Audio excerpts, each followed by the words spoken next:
जब power supply से जैसे जैसे वोल्टेज हाई और लो करेंगे, 5 वोल्ट ज़्यादा नहीं देना है, नहीं तो उस स्थिति में यहाँ का ऑप्टो कपलर ख़राब भी हो सकता है।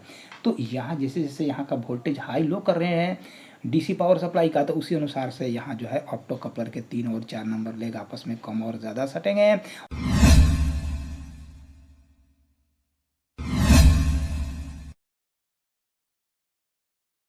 हेलो फ्रेंड्स, आप सबका ऑल फील्ड कमांड चैनल में स्वागत है। और इस वीडियो के ज़रिए आप समझेंगे कि जो सेटअप बॉक्स का जो पावर सप्लाई होता है, अगर पावर सप्लाई फॉल्टी हो जाए, पावर सप्लाई से किसी भी प्रकार का सप्लाई आउट नहीं हो, तो उस स्थिति में पावर सप्लाई की रिपेयरिंग करने के लिए 3 ऐसे टेस्ट पॉइंट होते हैं जिसको आप यूज़ करके बहुत ही ईजिली इस प्रकार के पावर सप्लाई की रिपेयरिंग कर सकते हैं। तो इसमें टॉप 3 जो टेस्ट पॉइंट होते हैं उसके बारे में आज हम लोग जानेंगे।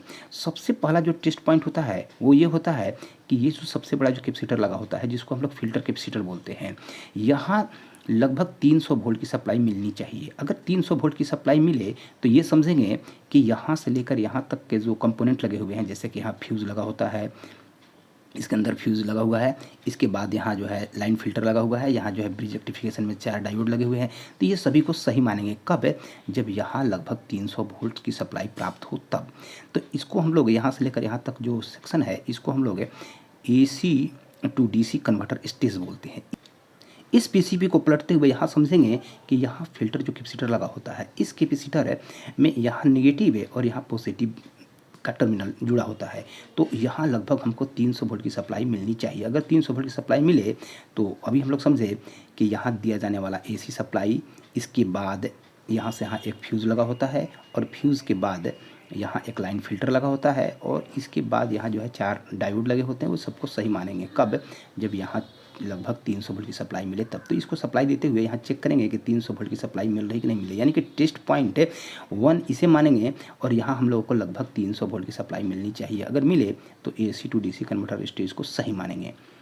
तो यहाँ मल्टीमीटर को 1000 वोल्ट DC के रेंज में फिट करते हुए, यानी कि 1000 वोल्ट DC के रेंज में फिट करते हुए इस पावर सप्लाई के यहाँ जो मेन फिल्टर के जो कैपेसिटर लगा होता है, यहाँ वोल्टेज की जांच करेंगे।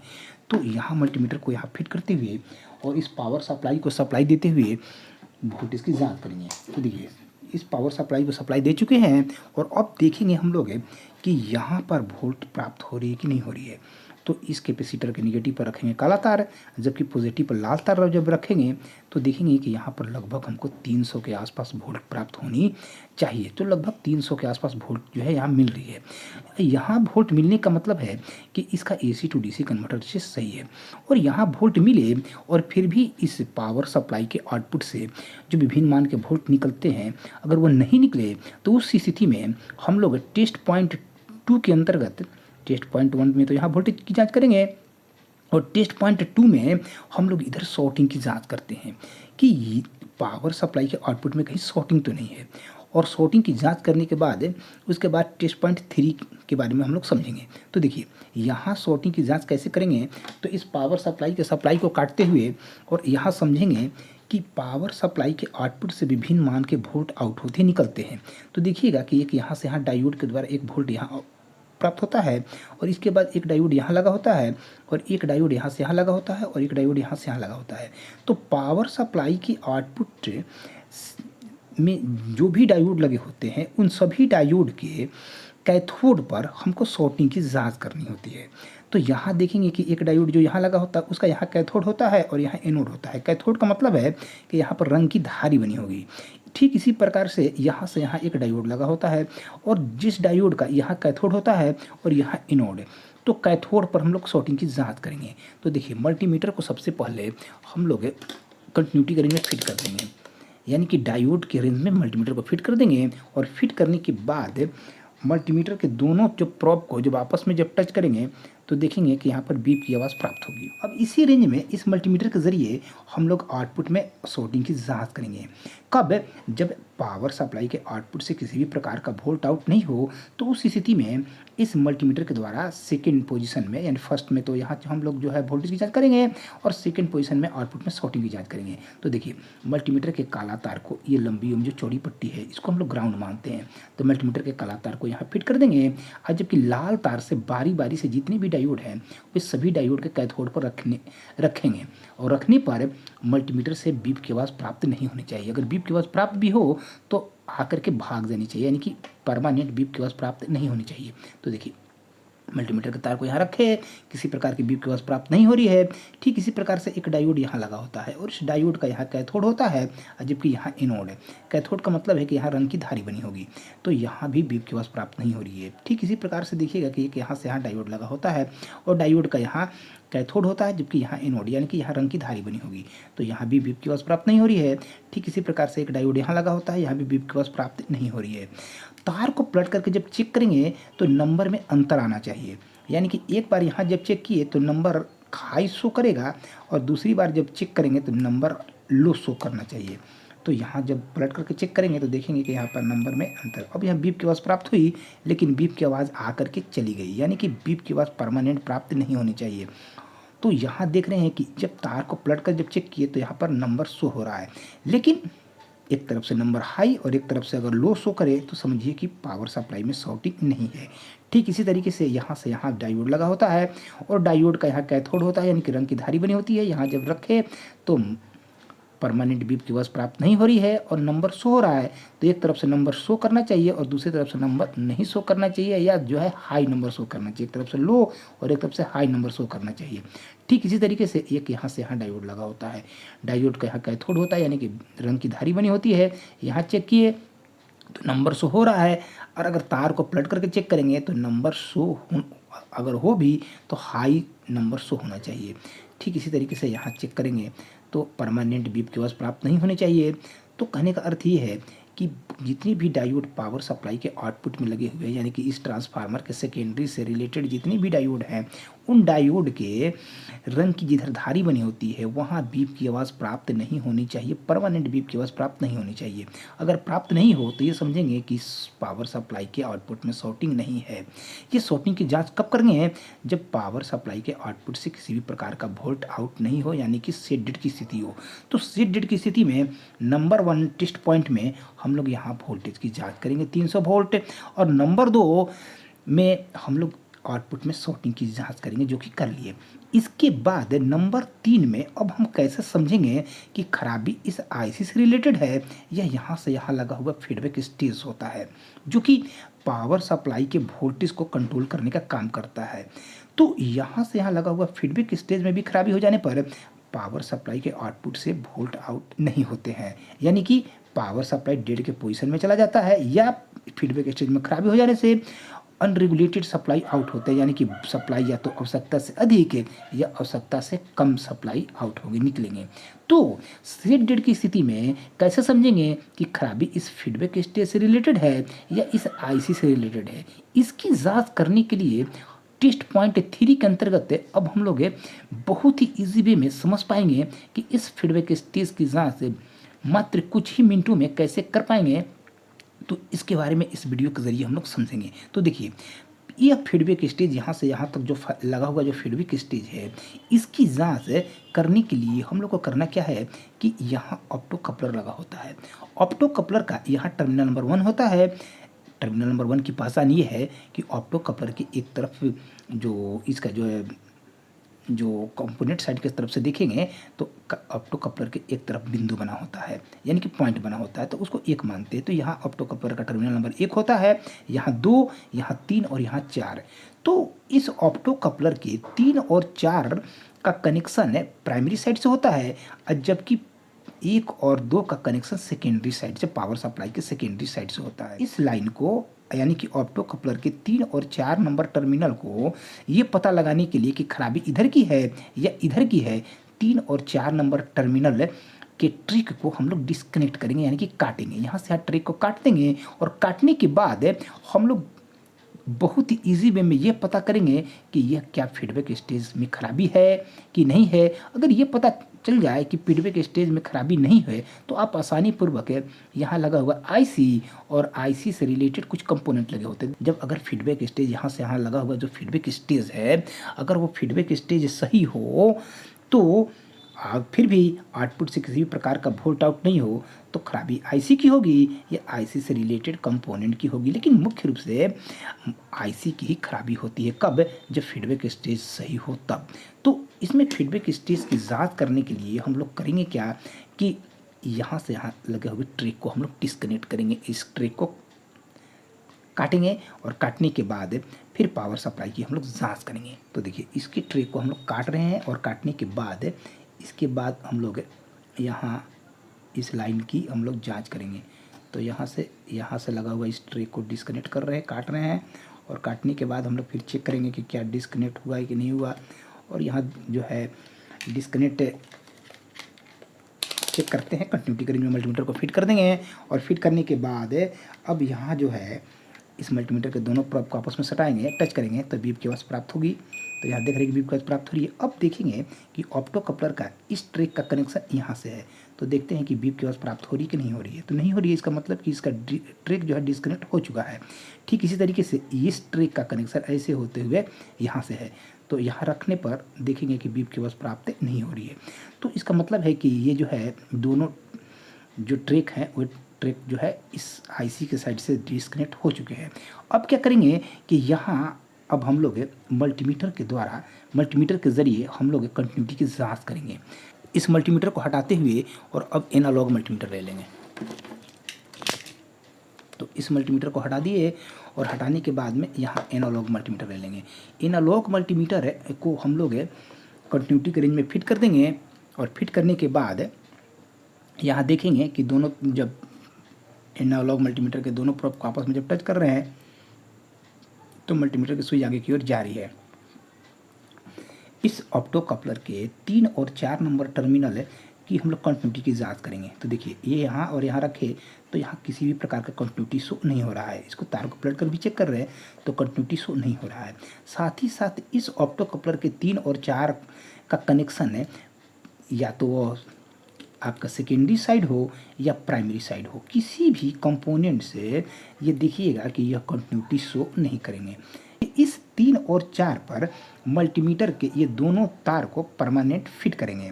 और फिट करने के बाद अब इस ऑप्टो कपलर की हम लोग ऑप्टो कपलर और साथ ही साथ यहाँ लगा हुआ आपका जो TL431 जो वेरिएबल जीनर होता है उसकी, और साथ ही साथ यहाँ पे जितने भी कंपोनेंट लगे हुए यानी कि फीडबैक स्टेज यहाँ से लगे हुए यहाँ तक जो जितने भी कंपोनेंट फीडबैक स्टेज में लगे हुए हैं इनकी जांच हम लोग बहुत ही ईजी वे में करेंगे। तो यहाँ पर सबसे पहले क्या करेंगे कि ये मल्टीमीटर के दोनों तार को यहाँ पर फिक्स करेंगे और इसके बाद जो है हम लोग इस फीडबैक स्टेज की जांच करेंगे ताकि यह पता चले कि सीट डॉट की स्थिति में खराबी इधर की है या आईसी से रिलेटेड है, उसकी हम लोग जाँच कर पाएंगे। तो देखिए इस मल्टीमीटर को हटाते हुए अब हम क्या कर रहे हैं कि यहाँ पर 2 वायर का कनेक्शन कर रहे हैं। तो यहाँ 2 वायर का कनेक्शन करेंगे। इसके 4 नंबर टर्मिनल पर एक तार जोड़ देंगे और एक 3 नंबर टर्मिनल पर 4 तार जोड़ देंगे। तो देखिए यहाँ अभी तार जो है यहाँ पर कनेक्ट कर रहे हैं, एक 4 पर और एक 3 पर जो है तार का कनेक्शन करेंगे। तो यहाँ लेकर के एक कनेक्शन जो है इसके टर्मिनल नंबर 4 पर कर दिए और एक तार का कनेक्शन इसके टर्मिनल नंबर 3 पर कर देंगे।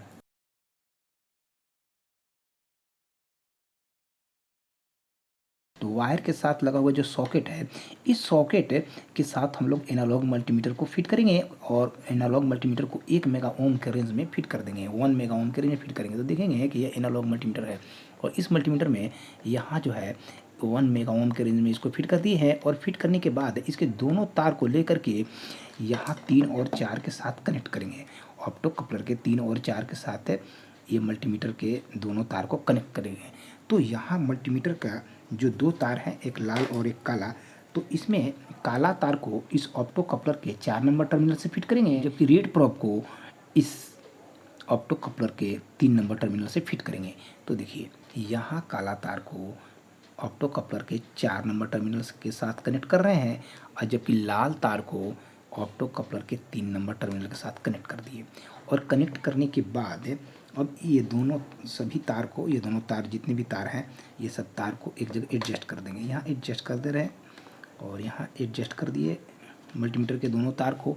और जब एडजस्ट करने के बाद अब हम लोग क्या करेंगे कि ये पावर सप्लाई का आउटपुट से निकलने वाला जो वोल्ट होता है, जो यहाँ पर लगभग हमको 5 वोल्ट की सप्लाई प्राप्त होती है, तो इस 5 वोल्ट के लाइन में हम लोग एक डीसी पावर सप्लाई से सप्लाई देंगे। यहाँ देंगे पॉजिटिव और यहाँ निगेटिव देंगे। पावर सप्लाई के आउटपुट से एक डायोड के द्वारा यहाँ पर 5 वोल्ट की सप्लाई प्राप्त होती है और यहाँ का 5 वोल्ट की सप्लाई यहाँ से यहाँ एक कॉइल के द्वारा ऐसे होते हुए यहाँ पहुँचता है और यहाँ से यह जो है सप्लाई एक वायर के द्वारा निकल करके कार्ड को दे दिया जाता है। तो यहाँ का 5 वोल्ट का सप्लाई किसी कारणवश अगर हाई हो जाए, लो हो जाए, तो उस स्थिति में आपका कार्ड भी खराब हो सकता है या जो सेटअप बॉक्स होगा वो सही रूप से काम नहीं करेगा। तो यहाँ का सप्लाई फिक्स बना रहे, इसके लिए ही यहाँ से लेकर यहाँ तक फीडबैक स्टेज बना होता है। लेकिन कभी कभी फीडबैक स्टेज खराब हो जाता है, तो उस स्थिति में पावर सप्लाई बिल्कुल ही डेड पोजीशन में चला जाए। तो अगर किसी कारणवश यहाँ का वोल्ट हाई और लो होता है, तो उस स्थिति में यहाँ से यहाँ एक कॉइल के द्वारा और एक रजिस्टर के द्वारा यहाँ जो है सूचना दिया जाता है। यहाँ TL431 लगा होता है। TL431 का यहाँ टर्मिनल नंबर 1 होता है, यहाँ 2 होता है और 3 होता है। TL431 के बारे में हम लोग आगे चल करके आने वाले वीडियो में बहुत ही इजी वे में समझ पाएंगे। तो यहाँ समझेंगे क्या चीज़ सिंपल वे में कि अगर किसी कारणवश यहाँ का वोल्ट हाई और लो होता है, तो यहाँ से यहाँ कॉइल के द्वारा और एक रजिस्टर के द्वारा यहाँ का वोल्ट भी हाई और लो होता है। यहाँ TL431 का टर्मिनल नंबर 1 होता है, यहाँ 2 होता है और यहाँ 3 होता है। जब 1 का वोल्टेज जब वेरी होता है, तो इसके 3 नंबर टर्मिनल का भी वोल्टेज वेरी होता है। और जब यहाँ का वोल्टेज बदलता है, चेंज होता है, कब चेंज होगा? जब यहाँ का वोल्ट चेंज होगा, तो यहाँ से यहाँ कॉइल के द्वारा एक रजिस्टर के द्वारा यहाँ का वोल्ट चेंज होता है, यानी कि TL431 का टर्मिनल नंबर 1 का वोल्ट चेंज होगा। जब यहाँ का वोल्ट चेंज होगा, तो यहाँ का वोल्ट चेंज होता है। जब यहाँ का वोल्ट चेंज होता है, तो ऑप्टो कपलर के 2 नंबर टर्मिनल का वोल्ट चेंज होता है। जबकि ऑप्टो कपलर का 1 नंबर जो टर्मिनल होता है, वो यहाँ से यहाँ एक रजिस्टर के द्वारा 5 वोल्ट के लाइन से जुड़ा होता है। तो जब यहाँ का वोल्टेज कब चेंज होगा? जब यहाँ का वोल्ट चेंज होता है, तो वैसे होते हुए कॉइल के द्वारा, रजिस्टर के द्वारा इसका TL431 का टर्मिनल नंबर 1 का वोल्ट चेंज होता है, तो 3 का चेंज होता है। जब 3 का चेंज होता है, तो उसी अनुसार से इसके दोनों लेग 3 और 4 आपस में इंटरनली हाई और लो टच होते हैं। तो उस स्थिति में यहाँ जो है कंटिन्यूटी शो करेंगे। कब? जब यहाँ का वोल्ट जब हाई होता है, तो यहाँ कंटिन्यूटी हाई शो करते हैं। जब यहाँ का वोल्ट लो होता है, तो कंटिन्यूटी लो शो करते हैं। तो अभी चूंकि पावर सप्लाई जब डेड के पोजीशन में होगा, तो यहाँ तक वोल्ट प्राप्त होगा नहीं, तो उस स्थिति में यहाँ कंटिन्यूटी शो नहीं होगा। तो अभी देख रहे हैं कि मल्टीमीटर को यहाँ पर फिट किए हुए हैं और वहाँ पर यहाँ मल्टीमीटर को जो है जब फिट किए हुए हैं कंटिन्यूटी के रेंज में, तो यहाँ पर किसी प्रकार का कंटिन्यूटी शो नहीं हो रहा है। अब क्या करेंगे कि एक डीसी पावर सप्लाई ले लेंगे और डीसी पावर सप्लाई के द्वारा यहाँ पॉजिटिव देंगे 5 वोल्ट के लाइन में और ये निगेटिव लाइन में निगेटिव देंगे। और देने के बाद हम लोग देखेंगे कि किस प्रकार से इसके दोनों लेग आपस में टच करेंगे और हटेंगे, यानी कि अंदर ही अंदर दोनों लेग आपस में सटेंगे और हटेंगे। कब? जब यहाँ का वोल्ट हाई और लो होगा तब। और अगर जो है यहाँ का वोल्ट जब हाई लो होगा, तो उस स्थिति में अगर यहाँ के दोनों लेग आपस में कम और ज़्यादा अगर नहीं टच करेंगे, तो ये समझा जाएगा कि फीडबैक स्टेज में खराबी है। तो देखिए यहाँ जो है तार का कनेक्शन कर चुके हैं, 5 वोल्ट के लाइन में पॉजिटिव दे दिए और जबकि निगेटिव यानी कि ग्राउंड के लाइन में जो लंबी चौड़ी पट्टी उसमें निगेटिव दे देंगे। और देने के बाद अब हम लोग डीसी पावर सप्लाई से यहाँ सप्लाई देंगे, लगभग 5 वोल्ट की सप्लाई देंगे। और जब जैसे 5 वोल्ट की सप्लाई देंगे, तो इसके दोनों लेग आपस में ज़्यादा सटेंगे और मल्टीमीटर की स्विच ज़्यादा जाएगी। और यहाँ का वोल्टेज अगर कम करेंगे, तो दोनों लेग कम सटेंगे, और अगर बहुत कम कर देंगे, तो दोनों लेग बहुत ही कम सटेंगे या नहीं सटेंगे। तो इस लाइन को पहले काट चुके हैं और अब जो है सप्लाई दे करके देखेंगे। तो यहाँ कैमरा को यहाँ से जो है हटाते हुए अब यहाँ जो हम लोग ज़रा समझेंगे। तो देखिए यहाँ मल्टीमीटर के दोनों तार को ले करके और हम लोग यहाँ जो है दोनों तार है उसको ले करके ऑप्टो कपलर के 3 और 4 नंबर टर्मिनल पर जुड़े हुए हैं।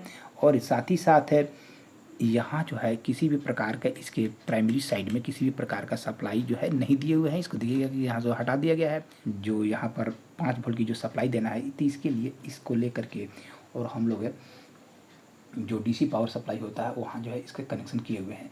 तो अब डीसी पावर सप्लाई का सप्लाई ऑन कर रहे हैं। तो देखिएगा कि यहाँ पर सप्लाई जैसे ही ऑन करेंगे, तो अभी देख रहे हैं कि यहाँ पर लगभग 2.6 वोल्ट की सप्लाई शो कर रहा है डीसी पावर सप्लाई। तो यहाँ डीसी पावर सप्लाई 2.6 वोल्ट की सप्लाई शो कर रहा है। और देख रहे हैं कि मल्टीमीटर है का नीडल बिल्कुल ही आगे की ओर नहीं जा रही है। तो यहाँ जो है मल्टीमीटर की नीडल जो है आगे की ओर नहीं जा रही है, यानी कि सुई आगे की ओर नहीं जा रही है। अब यहाँ से वोल्टेज को चेंज करेंगे, बदलेंगे, और जब वोल्टेज बदलेंगे तो देखेंगे कि इसके दोनों लेग आपस में ज़्यादा सटेंगे, तो उस स्थिति में मल्टीमीटर की जो नीडल होगी वह ज़्यादा आगे की ओर जाएगी। तो यहाँ देखिए, यहाँ वोल्टेज को बदल रहे हैं, यहाँ वोल्टेज को डाउन कर रहे हैं, डाउन कर रहे हैं, तो किसी भी प्रकार का कोई प्रभाव नहीं है। मल्टीमीटर की सुई पीछे की ओर जो है, और जैसे जैसे यहाँ का वोल्टेज हाई कर रहे हैं, बढ़ा रहे हैं, तो देखिए जैसे जैसे वोल्टेज को अब जो है चेंज कर रहे हैं, बदल रहे हैं, तो देखिए 1.6, 2.2, अभी भी किसी प्रकार का कोई जो है अंतर नहीं है। अब यहाँ वोल्टेज को चेंज कर रहे हैं, तो जैसे जैसे वोल्टेज को बढ़ाएंगे तो देखेंगे कि अब मल्टीमीटर की सुई धीरे धीरे आगे की ओर जा रही है। तो यहाँ देखेंगे कि मल्टीमीटर की सुई धीरे धीरे कहाँ जा रही है, तो आगे की ओर जाने स्टार्ट हो गई है। अभी 4.9 है, तो देख रहे हैं कि मल्टीमीटर की सुई यहाँ आगे की ओर चली गई। और वोल्टेज को बढ़ाएंगे तो देखेंगे कि मल्टीमीटर की जो जैसे ही 5 के आसपास वोल्ट कर दिए, तो मल्टीमीटर की सुई बिल्कुल ही आगे की ओर चली गई। तो इस प्रकार से अगर वोल्ट और 5 वोल्ट देते हैं तो इसके दोनों लेग काफ़ी हाई लेवल में आपस में टच करेंगे, यानी कि सटेंगे। और जब यहाँ का वोल्टेज को लो करेंगे तो उस स्थिति में इसके दोनों लेग आपस में कम सटेंगे। तो देखिए यहाँ पे जब लो कर रहे हैं तो यह मल्टीमीटर की सुई कम आगे की ओर जा रही है, और जब यह जो है वोल्टेज को हाई कर रहे हैं तो मल्टीमीटर की सुई ज़्यादा जा रही है। तो यहाँ जैसे जैसे इसको हम लोग इसके नॉब को जो है, नॉब को जो घुमा रहे हैं, कम और ज़्यादा कर रहे हैं, तो उसी अनुसार से यहाँ ऑप्टो कपलर के 3 और 4 नंबर लेग आपस में कम और ज़्यादा सट रहे हैं। अगर इस प्रकार का हो तो ये समझेंगे कि यहाँ से लेकर यहाँ तक फीडबैक स्टेज बिल्कुल ही सही काम कर रहा है। फिर भी डेड की पोजीशन हो और इधर शॉर्टिंग नहीं हो, तो खराबी जो होगी वो आईसी से रिलेटेड होगी। कब? जब यहाँ पर 300 वोल्ट की सप्लाई मिले और आउटपुट में किसी भी प्रकार का शॉर्टिंग नहीं हो, और इस प्रकार से फीडबैक स्टेज की जब हम लोग जांच कर लेंगे, और जांच करने का मतलब ये है कि यहाँ जब पावर सप्लाई से जैसे जैसे वोल्टेज हाई और लो करेंगे, 5 वोल्ट ज़्यादा नहीं देना है, नहीं तो उस स्थिति में यहाँ का ऑप्टो कपलर खराब भी हो सकता है। तो यहाँ जैसे जैसे यहाँ का वोल्टेज हाई लो कर रहे हैं डीसी पावर सप्लाई का, तो उसी अनुसार से यहाँ जो है ऑप्टो कपलर के 3 और 4 नंबर लेग आपस में कम और ज़्यादा सटेंगे। और अगर ऐसा हो तो ये समझेंगे कि पावर सप्लाई का फीडबैक स्टेज बिल्कुल ही सही है। तो थैंक यू वेरी मच जो आपने इस पूरे वीडियो को वॉच किया, और हम चाहेंगे कि अगर मेरे चैनल को सब्सक्राइब नहीं किया तो सब्सक्राइब करें। अब वीडियो अच्छा लगे तो लाइक करें। धन्यवाद।